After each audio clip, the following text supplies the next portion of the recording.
అన్నయ్య గారికి ఒక పర్లాకేడులో ఒక ఇండస్ట్రీ ఉంది, గ్రానైట్ పాలిషింగ్ యూనిట్. దానికి సంబంధించి పూర్తిగా దాని మీద ఎటువంటి క్రెడిట్స్ అలాంటివి ఏమైనా క్లియర్ చేసి తక్షణమే రిజిస్ట్రేషన్ చేయాలని ఇమీడియట్గా దానికి చేస్తానని రెడీగా ఉన్నాం.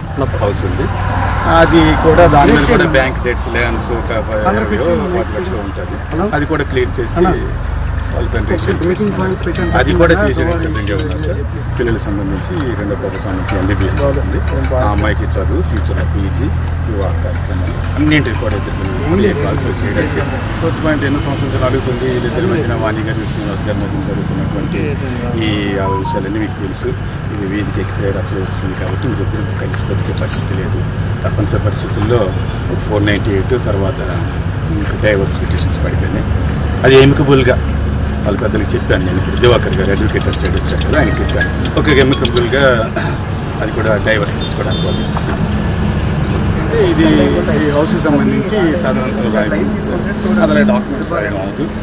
టోటల్గా అన్నీ కూడా సెల్ఫ్ ఎక్విప్డ్ ప్రాపర్టీస్ కాబట్టి అవన్నీ రాసిస్తారు. ఆయన కూడా ఉండాలి, రేపు అన్నీ చూడాలంటే చేయాలి కాబట్టి ఇది చేయలేదు సార్.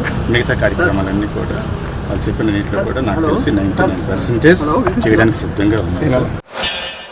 ఇప్పుడు ఐదు అన్నారు కదా, 5లో ఉంటాయి. ఫ్యాక్టరీ ఒకటి ఉంటుంది, ఇల్లు ఒకటి ఉంటుంది, ఇవి ఉంటాయి. మరి అంతకుముందు మీకు అన్ని క్లియర్ చేస్తాం, ఆ ఇల్లు ఇచ్చేసాను, ఆ ఫ్యాక్టరీ పని అయిపోయింది. అప్పులు మరి అలాగే చెప్పాడు. దాంట్లో నిజమెంత ఉందా అలా ఆడిన మాటల్లో? పలాసలో మా 5.5 ఎకరాల ల్యాండ్ తీసుకున్నారని తెలీదా? దాని మీద డబ్బులు ఇవ్వాలని తెలీదా? మా బంగారం పద్దులు ఎడదీయాలని తెలీదా? అప్పులు ఉన్నాయని తెలీదా? ఈ ఇంటి మీద నా ఆశతో కొన్నారని తెలీదా? అన్నీ పక్కన పెట్టేసి సర్వం ఇచ్చేసాం. ఒక్క మాటకు కూడా వాళ్ళు ఆడిన మాటకి పొంతన లేదు. ఫస్ట్ ఆఫ్ ఆల్ ఇది మీరు రియలైజ్ అవ్వాల్సిన